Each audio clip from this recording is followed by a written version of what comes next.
All right, there we go. We are recording. And so let's go ahead and take a look at our macromolecules.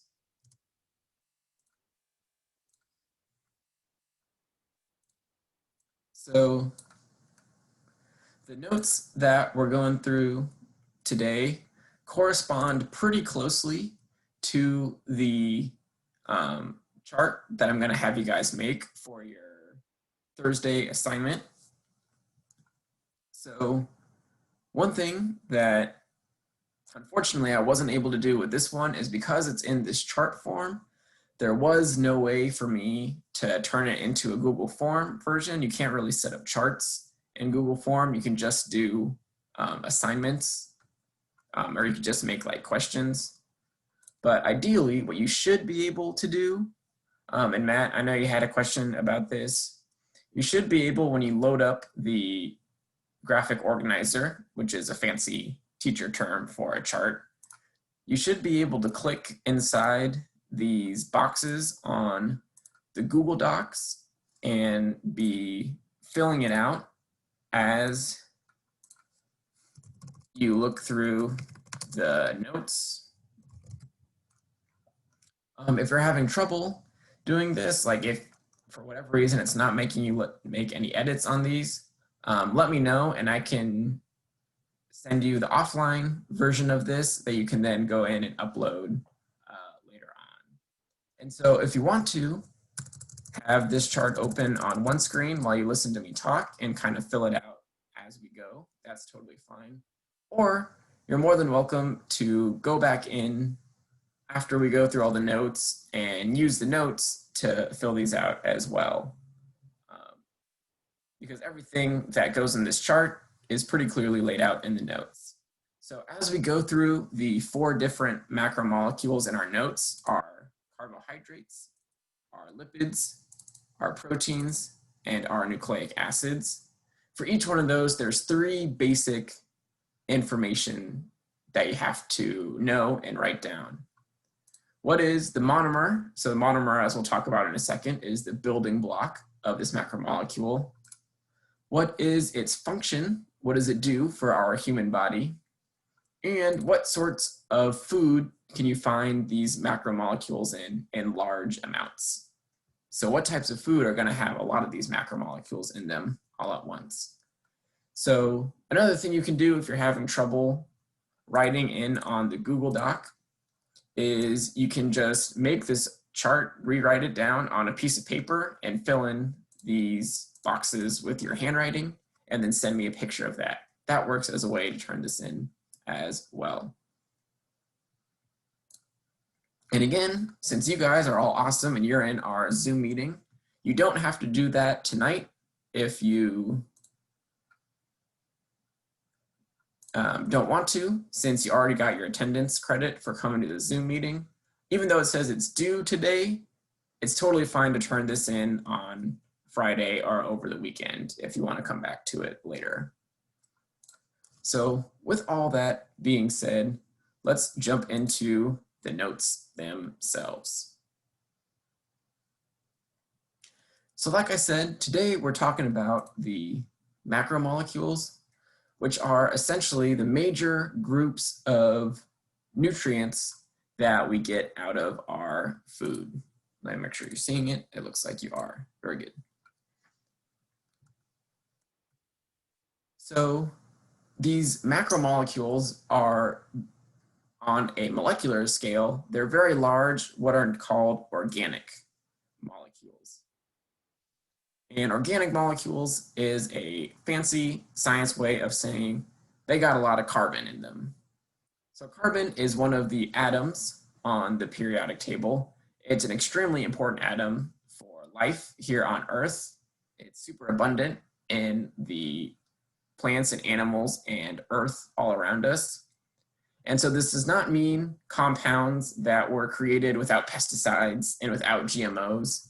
In science and in anatomy, organic compounds just means that they've got a whole bunch of carbon in them. And these macromolecules are types of large organic molecules, organic compounds. So if you've taken a biology class here at the Excel Center, or in the future when you take a biology class, you'll talk about cells and how all living things are made up of billions and billions of cells, or sometimes just one cell. But the cells have their own building blocks, their own structures, and these are called macromolecules. So these are what build the cells, and then the cells are what build our bodies. So there's 4 basic type of macromolecules that we're going to be going over today. There's carbohydrates, which you've probably heard of. Usually they're shortened to carbs. Lipids, which you may not have heard of. These are essentially fats. Proteins, and nucleic acids. So the stuff that your DNA is made out of. And we'll talk about that more at the end. So these are the 4 major macromolecules that you need to know about and that we'll be going over at the end or throughout the entire course of the notes today. But before we get there, we've got to talk about how macromolecules are made. Because one of the cool things about them is that macromolecules have their own building blocks themselves. They have their own pieces that we put in a big string in order to create these big molecules. And these pieces are called monomers. So mono is Latin for one or single. So like if somebody is in a monogamous relationship, that means that they're only seeing one other person at a time. That's where the mono, the one, comes from. So a single individual piece, a single building block. And macromolecules, we call those monomers. Polymers are when we take those monomers and put them into these big chains. So macromolecules are a type of polymer. So poly means many, like for some people who live in a polygamous or polyamorous relationship, that means that they're in a relationship with multiple people at the same time. I want to recommend it, but it works for some people. So poly means multiple. Polymers are when we have these big structures, and if that big structure is a carbohydrate, a lipid, a protein, or a nucleic acid, it gets the fancy name of macromolecules. So essentially we have lots of these little monomers. You can think of them as like little Lego pieces almost, or little bricks of a wall. And we chain them all together into big groups, and that's what forms our polymer. That's what forms our big structure. So monomer, single piece, polymer, big piece. So the basic, I'll sometimes refer to monomers as subunits or building blocks. It's all just referring to these single little individual pieces right here. All right, so that's the first thing to know about macromolecules, is that they're made up of lots of little pieces all stacked up and chained up together. The next thing to know is how are they made? What actually goes into linking all those little monomers one after another? So it happens through something called dehydration synthesis. So you might be able to tell from the name that dehydration has to do with losing water, right? If you are dehydrated, that means that you have not been drinking enough water. Your body is low on water. Then synthesis is a fancy science word that essentially means making things or building things. So when we synthesize something in science, that means that we've made something. So these polymers, these big chains, get formed by removing water from monomers and causing them to link together. So how this happens is like this. We have this chain starting to form, and on one end of the chain, we have an hydrogen atom, an H. Then we have our little monomer over here. He wants to join the chain. He wants to be part of the chain. But he's got this oxygen and hydrogen group, sometimes called an oxide group, over here on his side.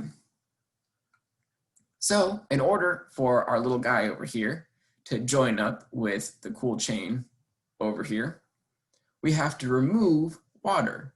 So if you may have noticed, we have one H over here and one H and one O over here. So if we pull all three of these guys out, we're pulling out two H's and an O.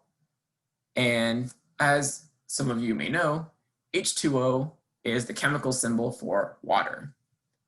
So when we take out that H and that OH, the water forms and leaves, goes somewhere else. And these two are now able to join up and bond together. So because this leaving kind of left like a space right there, they're able to link up with each other. So that's how dehydration synthesis works. Dehydrating because we're removing water, right? We're getting rid of this water, get it out of here. And then synthesis because we're taking these two structures and forming one big structure. All right, so we're adding our monomer to this growing chain by taking out this water group, which forces them to bond to each other instead of bonding to the different parts of water down here. So if that is how we make these polymers, these macromolecules, the next question might be, how do we separate them? How do we break them into those little pieces? What if we don't want a big, huge honking chain? What if we want a bunch of tiny little pieces? Essentially, we do the exact opposite. We drew hydrolysis. So hydro is a Latin word meaning water. So like hydroelectric dams get energy from water going through them. That's what the hydro is for. And then lysis is another fancy scientific term meaning essentially break or dissolve. So we're breaking up and dissolving our macromolecules using water. And essentially, this is just the reverse reaction of the one we just looked at.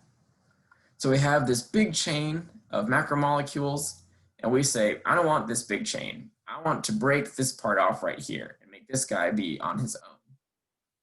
If we add water to this bond right here and make one side take one of the H's and make the little monomer over here take the OH. So we split up the water. The O and one H go with this guy. The other H goes with the purple guy. And now we've separated that monomer from the pack. We've broken them apart. And now instead of having a big group of 3 monomers all stitched together, we have a group of 2 and one single monomer all on his own over here. So this is how we build up and break down these big polymers, these big macromolecules. We either take away the water and that makes them join together, or we add water in and that causes them to break apart. All right. I know that's a little tricky and there's a lot of chemistry stuff kind of going on all at once. So does anybody have any questions so far about this whole dehydration versus hydrolysis, the synthesis versus the lysis, the breaking? Any questions about making or breaking these polymers?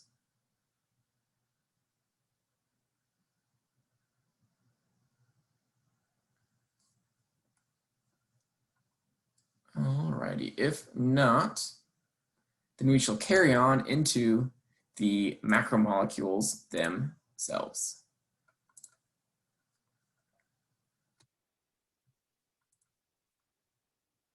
All right, so like I mentioned earlier, when it comes to the different macromolecules, there's 4 main things that you need to know about each one.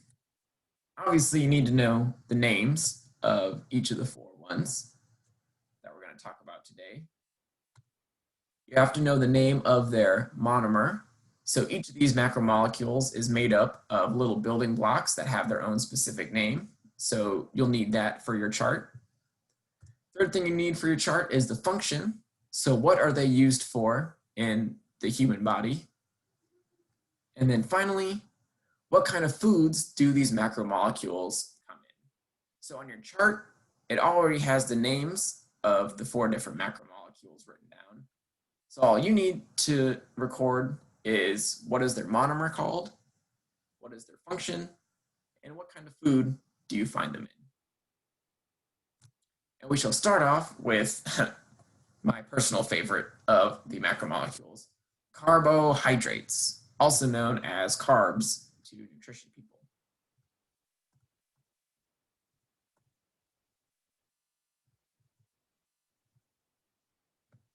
All right.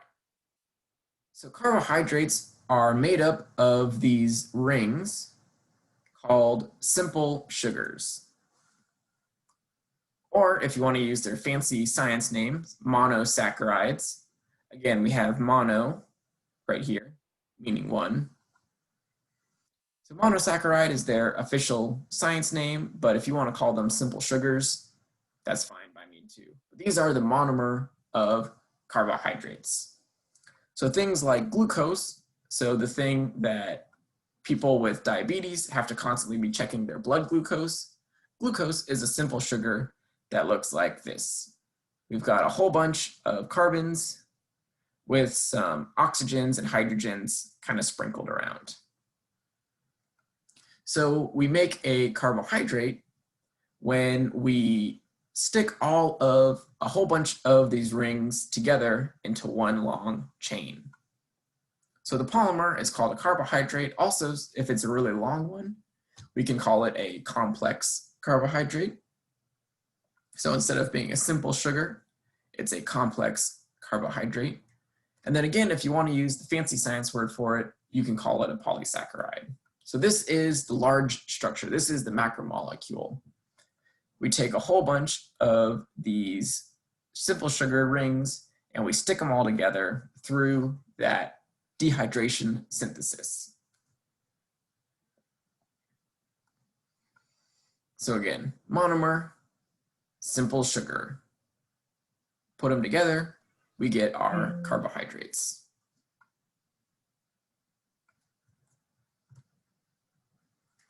So carbohydrates are one of the most important things that you can take into your body, even though sometimes people try to tell you not to eat too many of them, because carbohydrates are our energy source for the body. These are our body's #1 go-to macromolecule for getting energy. So the way we get carbohydrates or the way that we can get energy might work a little bit differently depending on what type of carbohydrates that we eat.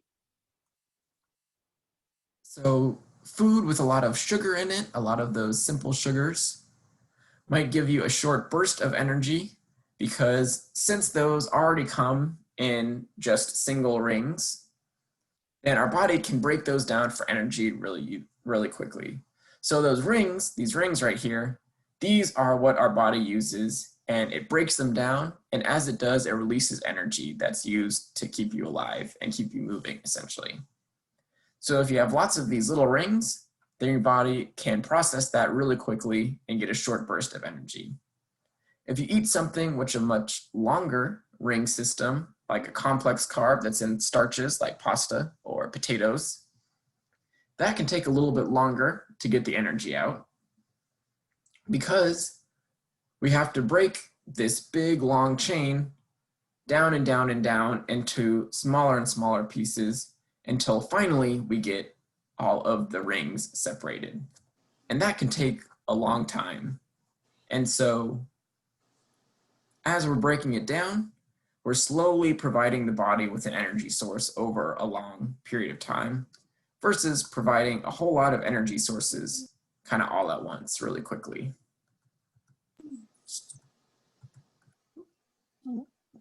So not all carbohydrates are created equal for our body. We just talked about how longer carbs and shorter carbs give us different amounts of energy. And some carbohydrates actually don't give us any energy whatsoever. And that's because they have a type of carbohydrate in them called cellulose. So cellulose is a carbohydrate that's found in a lot of plant structural parts. So like the leaves of trees or the bark or the stems. Grass is made out of a lot of cellulose. And as humans, we cannot get energy from those things because we don't have the right cellular machinery in our digestive system to break down cellulose. We don't have the right chemical digestive system for cellulose. Some animals do.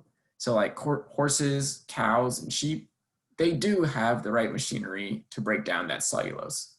We do not. So anything that you eat that has cellulose in it will pass right through you, essentially. So when people talk about needing more like roughage or fiber in your diet, what they're talking about without realizing it is actually this cellulose. It goes pretty much straight through your stomach and your small intestine and right into your large intestine. So where can we get carbohydrates in our food? Well, it depends on what type of carb you're talking about. Simple carbs, those shorter chains or sometimes just the single rings, are found in sugar. So things like candy and soda obviously have a lot of these, but also fruit and vegetables also has a lot of natural simple sugars. So that's why fruit is so tasty and sweet, is because it has a lot of natural sugar in it. Larger structures like starch is in pasta and bread and potatoes, stuff like that.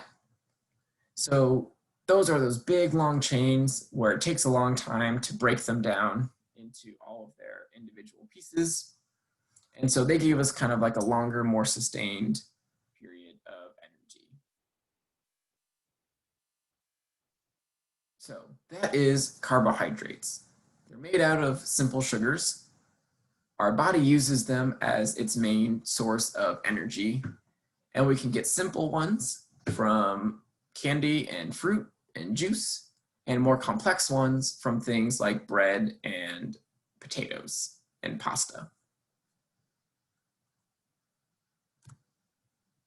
All right, so up next, another really nice macromolecule, the lipids. So you may not specifically have heard the word lipid before, but lipid is essentially our source of fat. Whoa, something funky happened there. I'll go and fix that later. So when you think about lipids, when you're going back through these notes, whenever you see the word lipid, think fat.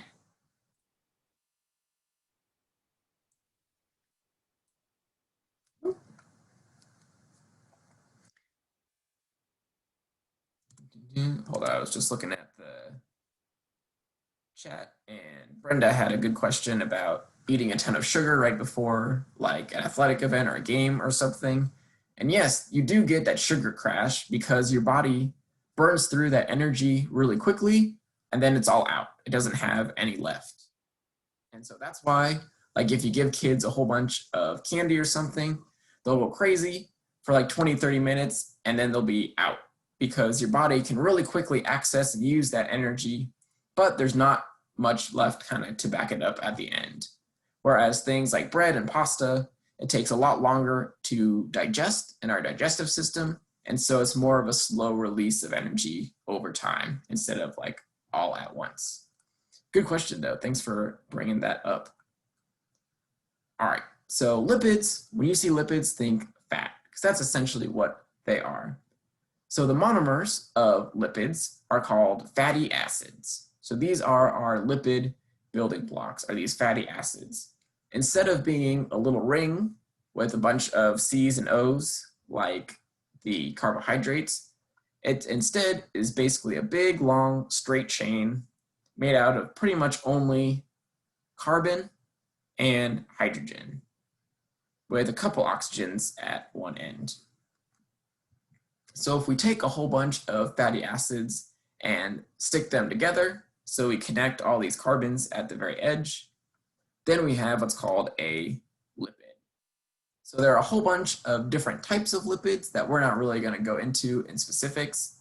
The main thing that you have to know is that lipids are made out of fatty acids. Those are our building blocks. So some lipids can have a set of 3 fatty acids sticking out, and they're all connected by a simple carbon bond up here. Some lipids have 2 sets of fatty acids going down, but then they have this whole complex structure up here. But the main similarity is these long fatty acid chains. Those are what's going to be found in every single different type of lipid that there is. So what do lipids do? What do we use fat for in our body? Believe it or not, it's not just there to make you feel bad about yourself. Fat and lipids do serve a couple really important functions for the human body. One of the most important that you might not hear about until you take a biology class, or that you might remember from biology class way back when, is that lipids are an important part of cell membranes. So these are little coverings that go around all the billions and billions of cells in our body. And every single one of those billions and billions of cells has lipids that cover them and provide them with protection. And so it gives it structure, and it kind of provides a protective barrier to stop stuff going in and out of the cell that's not supposed to be. So lipids are in the cell membrane of every single one of your body cells. We can also use lipids as long-term energy storage. So the fat in your body, and everybody has at least a little bit of fat in their body, is there because if our body needs energy and it doesn't have any simple carbohydrates sitting around that it can use, it'll turn to burning lipids in order to release that energy. This is also why if you eat like a super fatty meal, like you have a bunch of fried food all at once, you're providing your body with a lot of energy, and maybe it doesn't need all that energy right now. Instead of just letting all of those macromolecules go to waste and excreting it out of your large intestine, instead the body will turn those into lipids, into fat on your body. That way it'll have that energy for later on if it needs it. And then finally, it provides insulation. So everybody has a thin layer of fat underneath their skin cells because this helps to keep our body temperature in. The air around us is inside, it's usually between 75, 80 degrees. Our body temperature is 98.6 degrees. So we want to try and keep all that heat inside of our body and not let too much of it escape. So this fat that is around our skin cells helps to protect our body and keep in some of that heat. This is also extremely important for organisms that live in super cold areas. So like seals or whales that live in the Arctic, they'll have a thick layer of fat called blubber that surrounds their entire body, and that thick fat layer helps to keep their internal bodies nice and warm, even though they might be swimming through, 30 degree, 35 degree water on the outside. It still keeps their internal temperature at the correct temperature it's supposed to be. So this was supposed to come up earlier. Here's a general picture of a cell. So cells, tiny microscopic things, billions of them make up your body. And all of these little orange and red tails down here are fatty acids making up lipids. So there's 2 layers of lipids in the cell membrane, and they are what help to give the cell structure and keep it protected from the outside environment. So lipids, extremely important in keeping these cell membranes nice and tight. They're also what we use if we have to store energy long term that we might need later, and they help keep our body temperatures up. And some animals have a lot of lipids to help secure that body temperature on the inside. So as you may be able to guess by the fact that we've talked a whole lot about fatty acids and lipids as fat, foods that are very fatty are going to have a lot of lipids in them. So especially meat like red meat or bacon, that has a lot of fat inside of it. Some fish, especially things like salmon or tuna, have some fat, some lipids with them. Cooking oil, so like vegetable oil, canola oil, avocado oil, olive oil, that's basically just liquefied lipids. That's a version of lipids or fat in liquid form that's really useful for cooking, because not only does it give the food extra flavor, it also helps it to cook quickly on a cooking surface. Avocados, even though they're a fruit, avocados still, for a fruit, have a relatively high amount of lipids compared to other types of fruit. And then same things with eggs and nuts. Obviously, these don't have a super unhealthy amount of lipids like red meat might, but they have a higher amount of lipids than some of the other types of food that they're associated with it. So any especially fatty food is going to have a lot of lipids inside of it. Yeah, and so avocados, the reason why they're so good for like smushing and turning into stuff like guacamole is because they have a lot of fat in them for being a fruit. Normally you don't think of fruit as being very fatty, but avocados are an exception. All right, so we've gone through carbohydrates and starches for energy, lipids and fats for also energy and storage. Now we're moving on to one that's a little bit more complex and complicated, and that would be our proteins. So everybody kind of knows about foods that have high or low protein in them, but you might not be exactly sure what it's super important for, what it's there for. So let's put that to rest. But first, like with the other two, we got to talk about the structure.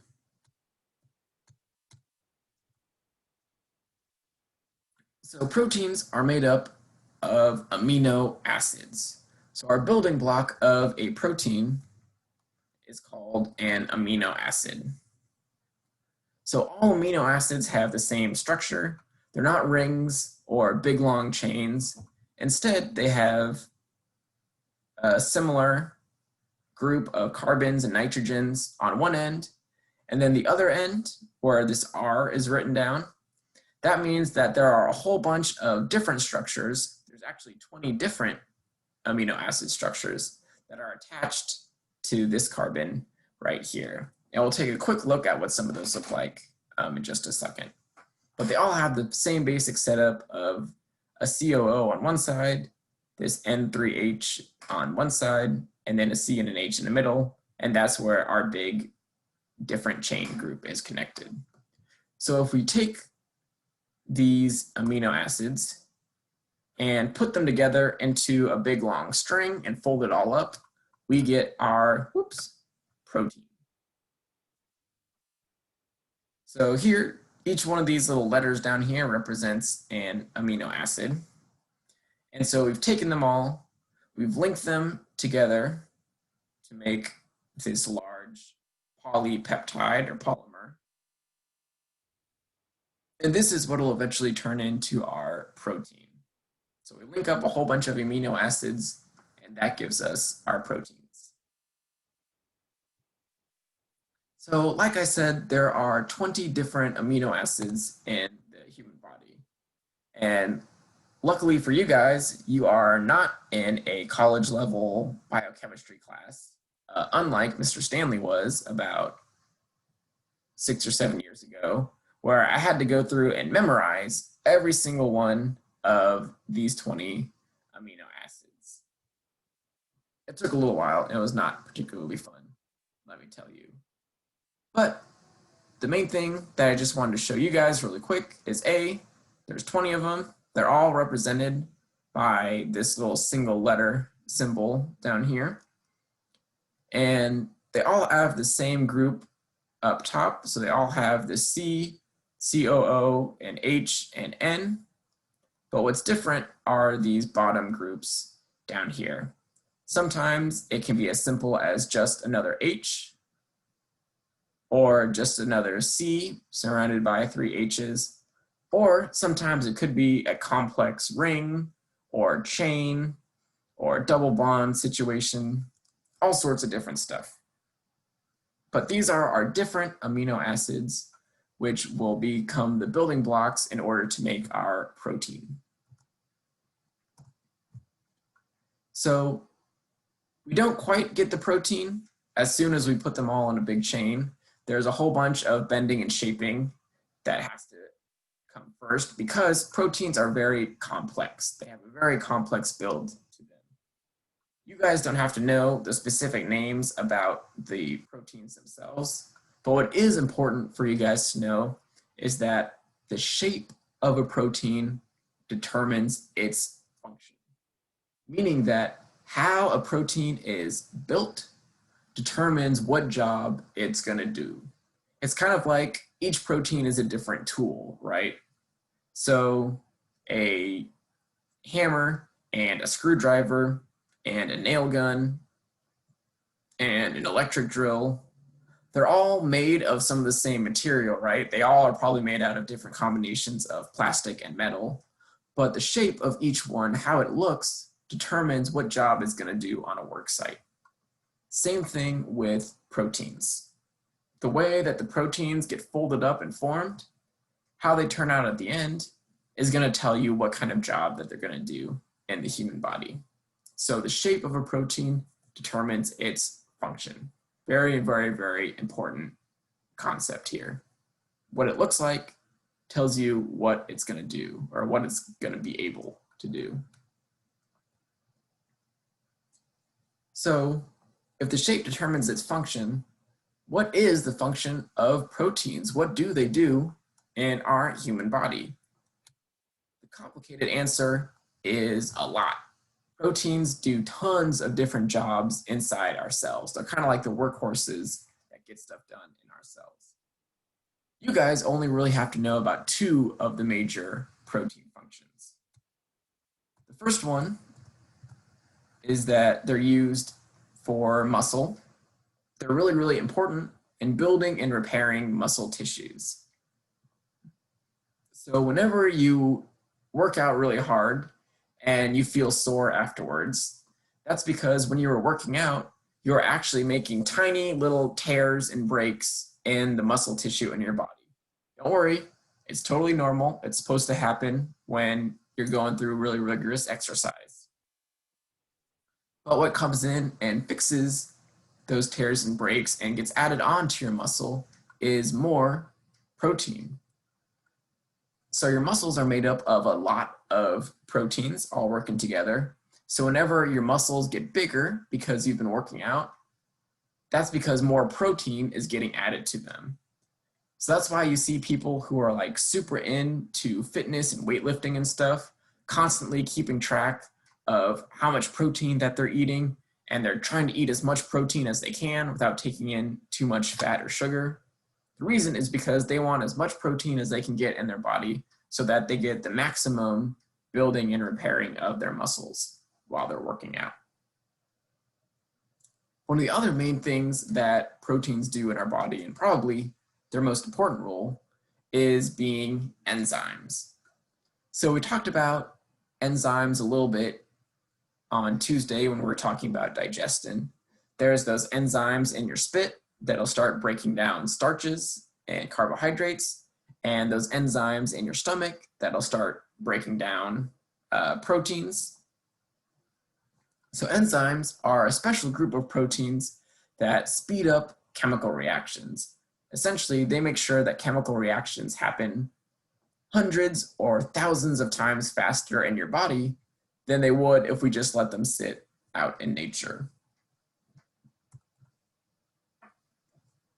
So basically the way that enzymes work is they have this little pocket in them, this little site, and we have our chemical molecule.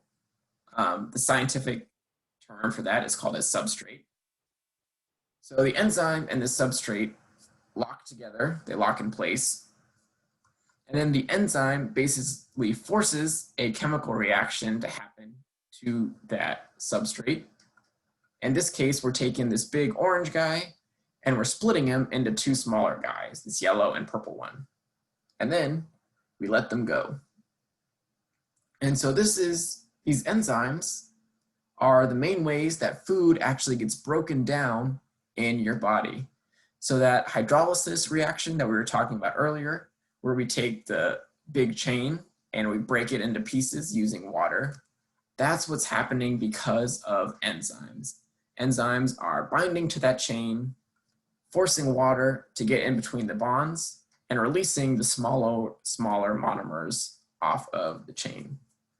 So these guys are super important for digestion, these enzymes, because they are what break down all the other types of food that you're eating. And enzymes are just specialized proteins that are there to do the specific job of speeding up chemical reactions and breaking down our food. So proteins are found in all sorts of different food. They're especially high in meat products. So for most meat that we eat, it's the muscle of an animal. And as we just mentioned, muscle has a lot of protein in it. So when you eat the meat from animals, you get a lot of their protein. You can also get a lot of protein out of nuts and legumes like peanuts and pecans and walnuts. Milk has a lot of really good protein in it because it's meant for growing beings, growing babies, and baby cows and goats and sheep and all sorts of stuff like that. And so that milk has a lot of proteins to help them grow their muscles. Eggs are pretty protein rich as well, in addition to things like grains and soy. So like soybeans or tofu is a good source of protein. One of the important reasons why it's good to eat these different sources of protein and this different type of food is that 6 of the 20 amino acids that make up the proteins in our body, we cannot make ourselves. So the other 14, 1, 4, 1, 4, I don't know. But 14 of the amino acids our body is able to produce on its own. We have the cellular machinery inside of us to make those 14. 6 of them, though, we cannot make. We have to get those 6 by eating other types of food, so food from outside of our body, in order to bring in those amino acids so that we can break them down and use them to make our own proteins. All right, so I've talked about getting energy from carbohydrates, getting fat and energy storage from lipids, and building our muscles and using enzymes as proteins. And so our final macromolecule is a little bit more specialized than the ones we've been talking about so far, but it is just as crucial to our human body.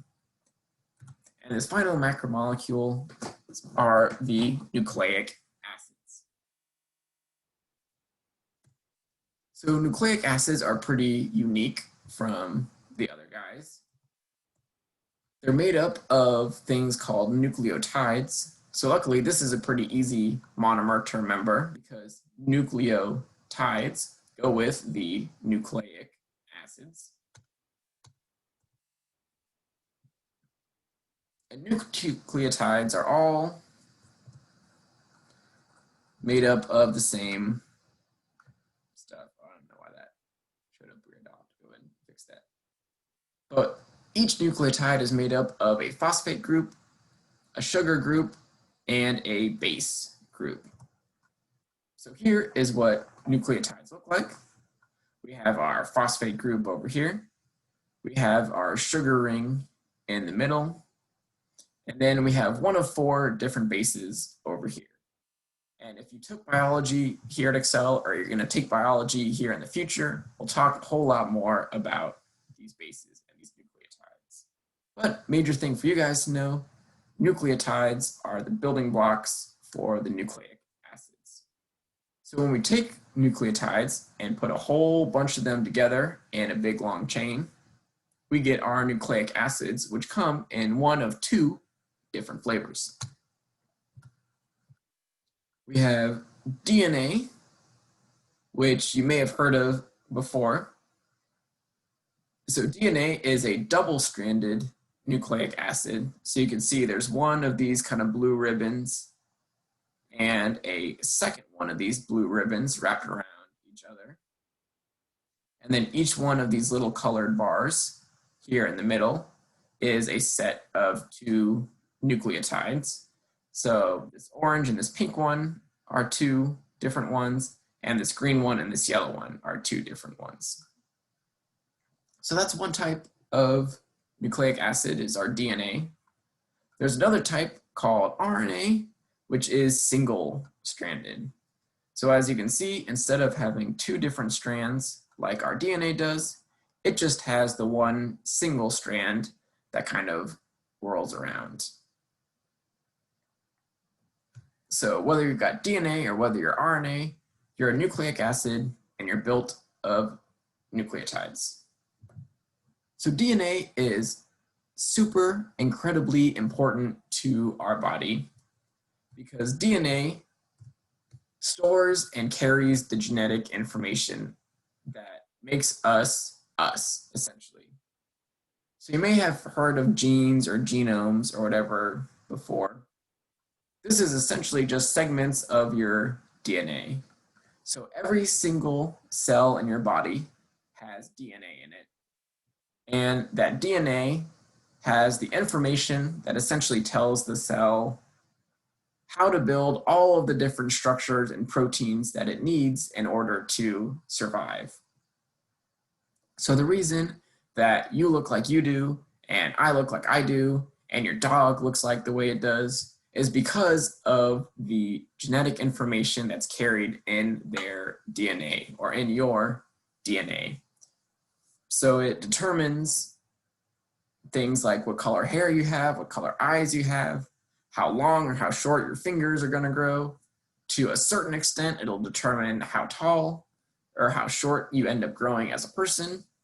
It has all the instructions for whether or not you're going to be a male or a female. It has all the instructions for all of the different proteins and structures that your body and your cells need to make. So nucleic acids are super incredibly important because they are basically the blueprint for us, or for all living things, really, because everything that's alive has nucleic acids in it, has DNA. All right, so we've got our genes. That's what our nucleic acids are used for. And luckily, since all living things have DNA in them, we can get nucleic acids basically through about any type of the fruits, vegetables, grains, and meats that we eat in our diet. So anytime you eat something that was previously living, whether or not it's a plant with fruits and vegetables or meat, you're getting nucleic acids from the cells of the animal or plant that you ate, is going and being broken down into single nucleotides that then go into your own cells. Obviously, some things that are maybe have limited nutritional value, like some junk food or like soda and stuff, that's not really going to have any nucleic acids in it because it's not based on a plant or an animal. But most types of foods based on plant animals has nucleic acids in it, and that's where we get it from in order to create the DNA and the cells that we need.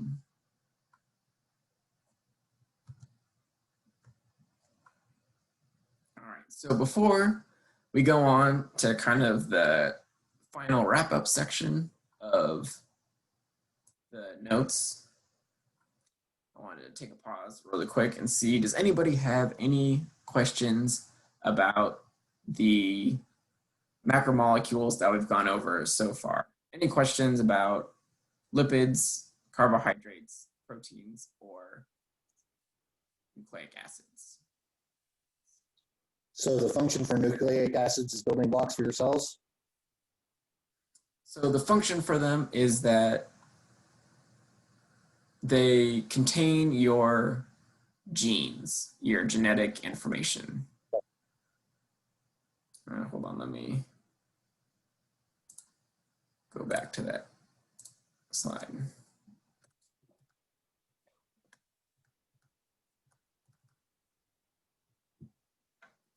So while yes, they are the building blocks for your cells, essentially, that could be said of a lot of other stuff. Specifically, nucleic acids are what make up your DNA and your genes. So another important aspect of them is that you inherit your genes from your parents. So your parents have DNA made up of nucleic acids, and when you're conceived and you're born, they pass their nucleic acids and their DNA and genes down to you. And you get a mixture of their genes, which is why sometimes people look more like their mom or more like their dad, or kind of like a mixture of both, is because your parents' genes all get mixed together and then end up in you. All right, good question, Matt. Any other questions? Any other things that people wanted me to go back over about our four macromolecules?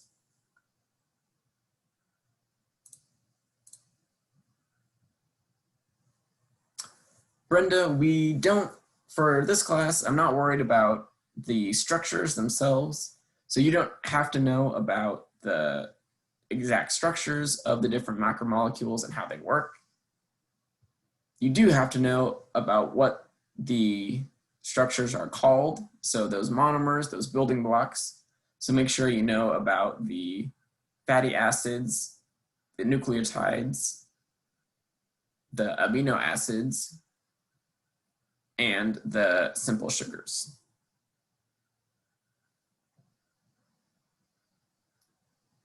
So monomers and building blocks, make sure you know, but the larger structures, that's not as important.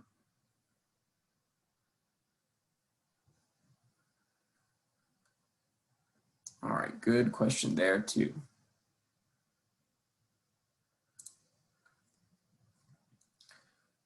All right, so the last thing that I wanted to do with these notes was kind of link it back into the digestive system that we were talking about last week. And so I was mentioning about how you take food in and you chew it all down through chemical and mechanical digestion, and those nutrients come out and go into your cells.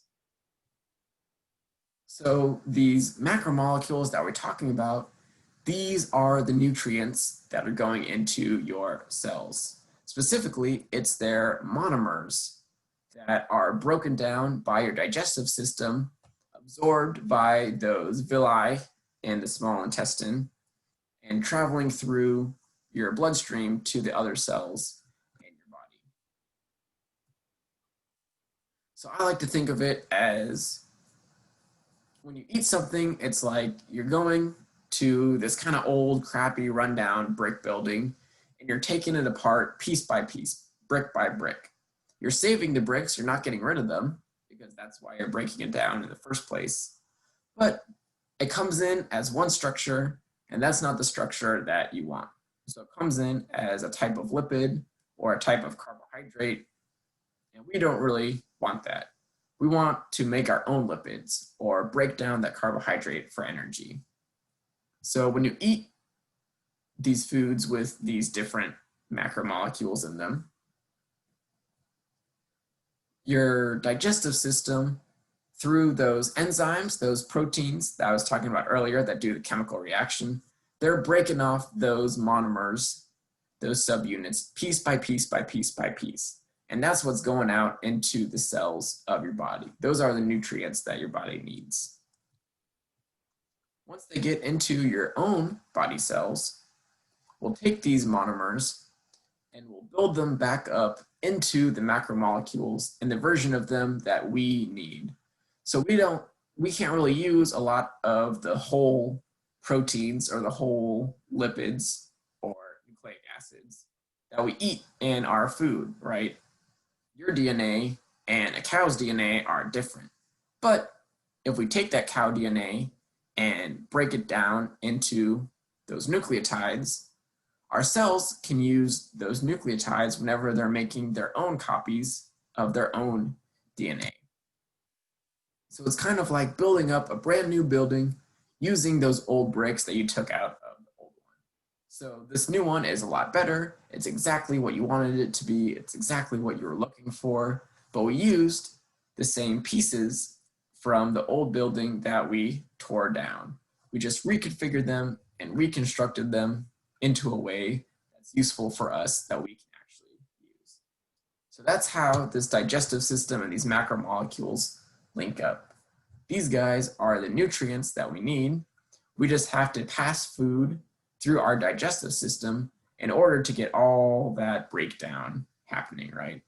Like I said on Tuesday when we were talking about the digestive system, you can't just take a steak and slap it on your body and wait for all the nutrients to be absorbed, right?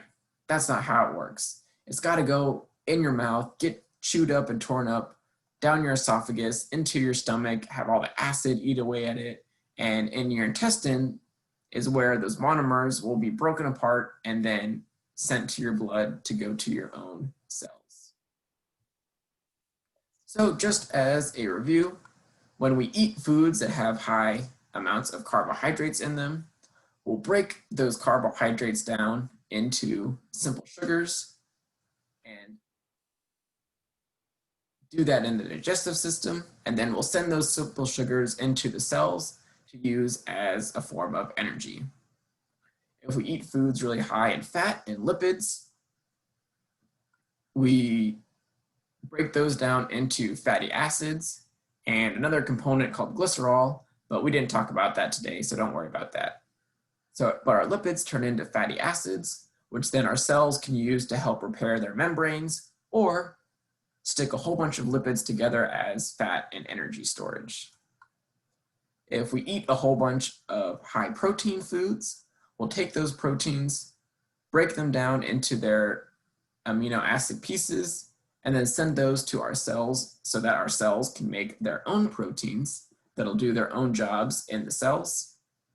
And finally, when we eat food that has nucleic acid and DNA in it, we'll take that nucleic acid, break it down into the single nucleotides, and then our cells can use those single nucleotides to create their own DNA and make copies of their own DNA that's already inside of them.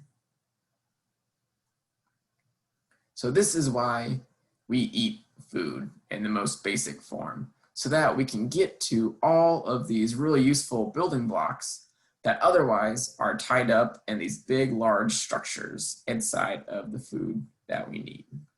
So our digestive system is all about taking these big pieces and breaking them down and turning them into these little pieces.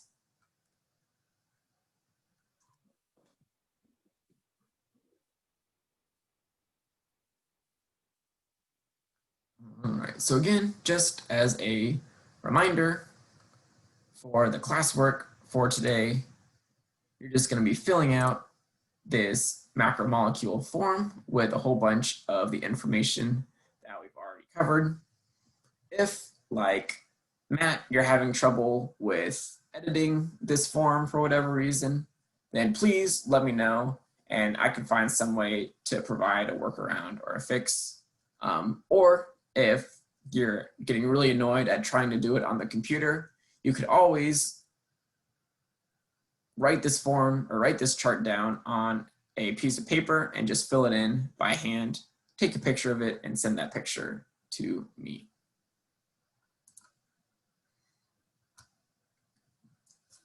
All right, so I know that was a whole bunch of information about a whole bunch of different types of molecules that we get from our food. So does anybody have any final questions about the macromolecules, how we get them, or what we need to do for the daily assignment?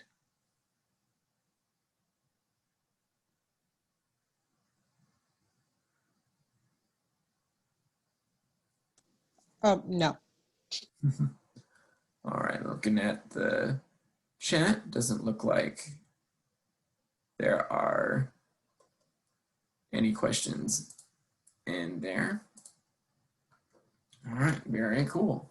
I'll go ahead and stop our